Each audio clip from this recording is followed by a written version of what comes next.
Good afternoon, I'm Asad Ahmad. More Londoners are now eligible for cash for their cars as the ultra-low emission zone scrappage scheme has expanded. It happened this morning and Aisha Bucksher can tell us if you qualify for the money. Aisha, what is the criteria?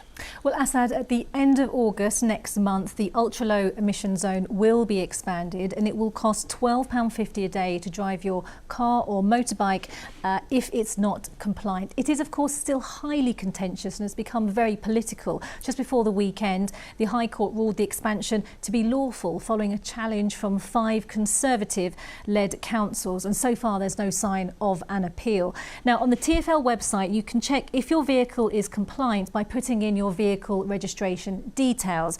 If it's not, you and your vehicle may be eligible for the scrappage scheme. As you say, that's now been expanded and can cover all families receiving child benefit and small businesses registered in London with up to 50 employees. You also have to live within one of the London boroughs.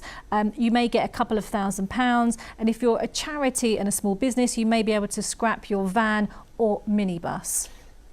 Aisha, as you said, it's been highly contentious. Another thing that's been contentious for a few years now is low traffic neighbourhoods, and the Prime Minister Rishi Sunak said he's going to review those LTNs. Tell us about that. That's right. Over the weekend, the PM spoke to a Sunday newspaper and said he's ordered a Department of Transport review of the rollout of low traffic neighbourhoods, LTNs. And just like you, Les, there's been some very vocal local opposition. They were created to improve air quality and to prevent rat runs, but they have, for many people, been a nuisance and created more congestion. Now, they are in many cities across London, but across the country, but London has the highest concentration. It is too early to say if any boroughs will be changing their plans or existing schemes, but the Local Government Association believe that a nationwide review would be unnecessary. Aisha Bucksher, thanks very much for that. Well, if you've got questions on the ULEZ expansion, which is a month away now, do get in touch with us. It can be about anything, really, whether you qualify for help or maybe an exemption and you want to know more. Whatever the reason, email us at hellobbclondon@bbc.co.uk. I know Aisha's going to be looking out for those questions, and she'll try and have answers for you on our programme at 6:30 this evening on BBC One. The Jewish Museum London, founded over 90 years ago, has closed its doors in Camden due to rising costs and the impact of the coronavirus pandemic. The museum's vast collection, including rare photographs, prints and objects, will be put into storage until a new site is found. It's hoped a new museum will open by 2028. Thames Water has apologised and committed to working as fast as possible to deal with the smell from its sewage treatment works in Camberley. In recent weeks, local people say the smell has become awful and far worse than they've ever known. Well, Thames Water admits it's brought in additional sewage from other areas above and beyond the normal capacity. Alan Sinclair reports. You don't want to open the windows, you feel like you're trapped indoors. You put your washing on the line, the washing smells of it, everything smells of it. It's really, really unpleasant. The weather means some days are worse than others, but the stench from the sewage plant down the road is pervasive. The reason? Thames Water is importing additional sewage sludge to this site because of problems at treatment works elsewhere. And the Camberley plant is only built to process indigenous sewage from the town. And so when surplus sewage arrives, They can't handle the volume. No, they can't process sewage from Chertsey and other places as well. If I'm honest, it doesn't smell too bad today, but how bad has it been? It's really awful, yeah, incredibly awful. So awful that people driving through Camberley, people who live here, people who travel here for work, because we're in the industrial estate as well, everyone's being affected by it and everyone's raising those complaints to me about it. Surrey Heath councillors and environmental health officials met Thames Water managers this week to agree measures to reduce the smell. We can smell right now, there's a bit of a whiff coming off the site, and it's ensuring that the sewage being stored in open tanks is resolved as quickly as possible. They have committed to within the next 4 weeks. The summer's over, things are tight at the moment, people aren't going away. We're staying at home this summer for a staycation. And it looks like we're going to be stuck indoors with the windows closed. Thames Water has declined an interview but told South Today we have a 24-hour odour suppression system in place and are also processing the extra sludge as quickly as we can so that it can be removed from the site. This will enable us to clean the sewage storage tanks over the coming weeks and will ensure odour levels return to normal. The company has also committed to keeping local people better informed about its ongoing efforts to deal with this problem. Alan Sinclair with that report.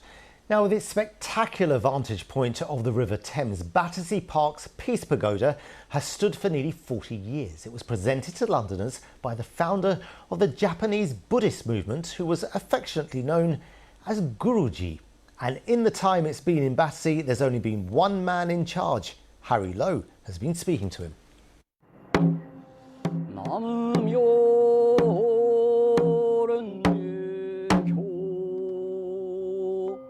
My name is Gyoro Nagase, a priest of Nipponzan Myohoji. This Buddhist of suburbia has been living in Battersea Park since 1985. Based on the banks of the Thames, the 72-year-old says he comes to pray whatever the weather. When the sun rises, I come here to pray. During winter, I pray at the temple between 5 and 6. Then I come here because the sun rises later.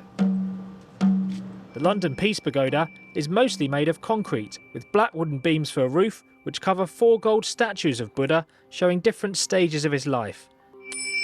After nearly 4 decades in London, he's no plans to leave this symbol of peace behind. I would feel very sad if I had to leave London. When I go abroad and come back to Britain with the rain, I feel at home. Harry Lowe, BBC London. Now, someone serving up burgers in central London yesterday surprised customers. Morning, everyone. Yes, the Prince of Wales was making veggie burgers made of products created by 3 winners of the Earthshot Prize. The Eco Burgers were served in biodegradable cartons, which were created in London. Now, if you were following the Formula E World Championships in East London at the weekend, you'll know that Britain's Jake Dennis has secured the title. Well, the spectacle saw cars racing at up to 135 miles an hour at the Excel Centre. And something the organisers wanted to draw attention to was this, that every vehicle that took part was exempt from paying the ULEZ charge. Now, let's get the weather forecast with Elizabeth. Hello there, good afternoon. Well, it's just more of the same as we head through the rest of this week weather-wise, and Wednesday in particular could be wet and very windy, especially for this time of year, but lots of dry weather until then. It certainly won't be raining all the time, but always the chance of some further showery outbreaks of rain on and off as we head through the rest of this afternoon. And there will be plenty of cloud around as well, a brisk southwesterly wind blowing. Top temperatures again in the low 20s in Celsius. The air is still feeling rather muggy. And then as we head through this evening and overnight, we are looking at a largely dry night. Any showers will fade away, perhaps not quite so humid as it was last night, but it's still very mild, lows of 13 to 15 degrees Celsius. And then into tomorrow, I think many of us could stay completely dry, particularly out towards the east. Always the chance for a few showers here and there, some sunny spells. It's staying rather blustery and temperatures will peak again in the low 20s in Celsius, but it's set to turn very windy and there'll be some heavy downpours of rain as we head through Tuesday night into Wednesday, with a deep area of low pressure, particularly for this time of year, spinning in from the west. That will clear on Wednesday, but it's going to be a very blustery day indeed, with more showers in the forecast, not just on Wednesday, but also on and off for the rest of the week. Well, do join us at 6:30 when we'll report from the Barbican, where there's a new exhibition examining the creativity which comes from the many people who live with a brain injury. That's with Victoria. Bye for now.